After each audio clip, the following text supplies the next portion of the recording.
pushed Carl Edwards and he to the lead, but then he dropped in. He got by Carl Edwards in the 99. I think he was hoping to pick up Tony Stewart in the 14, but Carl closed the door. Now here comes the 14 and Stewart up the outside. Fast freight on the outside track.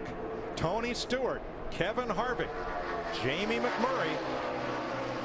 On the outside, Dale Earnhardt Jr., Carl Edwards on the inside. White flag this time by. That McMurray car was good here in the Bud Shootout the other night. He's right up there again today. They'll be getting the white flag. A lot of drivers a little unsure. Can they make it the distance? Burton slices top to bottom, passes 3 cars and lines up third for this final lap. Tony Stewart sitting out there right now. That is not a good place to be. He's a setting duck. They're going to come by him like he put on the brakes. Yeah, watch the run these drivers get that are lined up. Here comes Dale Earnhardt Jr. right there in the 88. Watch Burton. Here we go. Here we go. Oh, hard in the wall.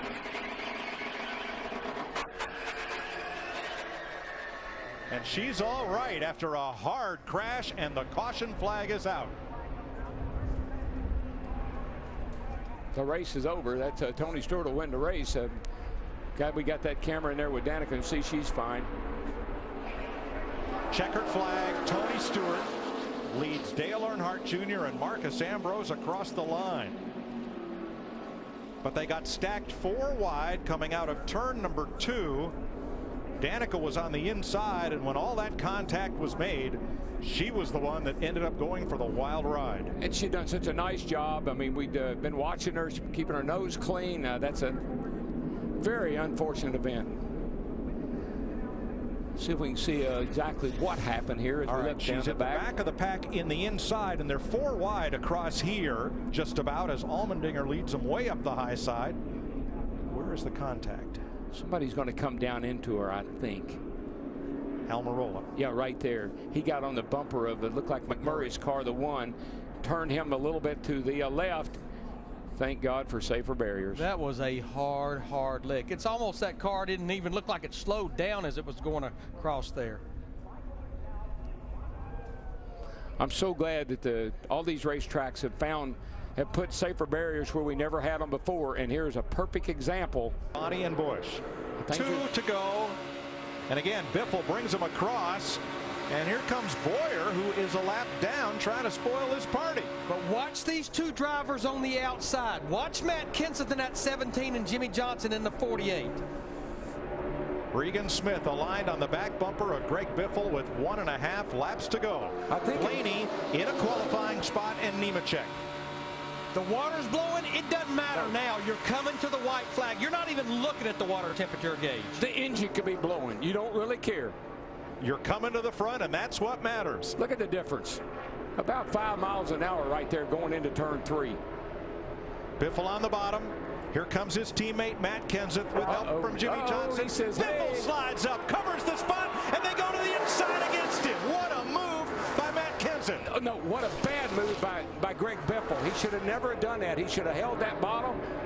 Uh-oh, the little tea kettle is Jimmy Johnson's. Yes, it is. And you know what? They may still try to form something there going down the back straightaway, getting through 3 and 4. Oh, no, it's going to be 48 and 78 now. That's what I figured they were going to do. Biffle made a bold move. Kenseth made a bolder one. Whoops. Regan Smith to the bottom. Contact. Whoops. Contact again.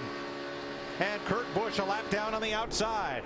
But Elliott Sadler is on the lead lap that's pushing Kurt Busch up there. Something happens at 33, though. He gets a run, and he has to back off. Like the car just gets loose or something. He can't stay in it. Matt Kenseth trying to block 3 lanes at once. Regan Smith down to the bottom. Kenseth wins it for Jack Roush. Regan Smith is second. Jimmy Johnson third. Elliott Sadler. Greg Biffle led all those laps to wind up 5th. And the 2 drivers to transfer into the Daytona 500. Dave Blaney gets the job done. One more time for Tommy Baldwin. Blaney, former World of Outlaws champion. He's a racer. He raced in. And Joe Nemechek, who has made the 500 the last 2 years on qualifying speed, races his way in as he did back in 2007. Want to see it again? I do, and I really feel like that. What Biffle, I mean, he was in a bad spot, okay, But I'm thinking if he hadn't have made that move up right here, he's coming off a 4. He knows that Kenseth in the 17 is coming. Here he decides to block, but the problem is when you make that cross like that, you lose your momentum. Those guys drove right to the bottom. He's got Jimmy Johnson pushing him, and Biffle he's out of here. Jimmy Johnson is about blowing up. And then on the backstretch, here's Matt trying to block 3 lanes at once. Smith down to the inside. Whoa, big contact with Jimmy Johnson there. And that was huge, I think, for Matt Kenseth, because right there, Regan Smith was getting a good push by Boyer. So Smith had to regroup, had no help, and Kenseth got just enough of a lead. I agree, Larry. The 2 Chevrolets getting the other in the backstretch pretty much handed that win to Ford today. Yeah, you can't make contact like that on that. You just lose so much speed. You know, we talked about maybe teammates helping each other. I don't think Greg Biffle and Matt Kenseth were part of that conversation. But the cat in the hat, he's probably happy right now, Jack Rouse.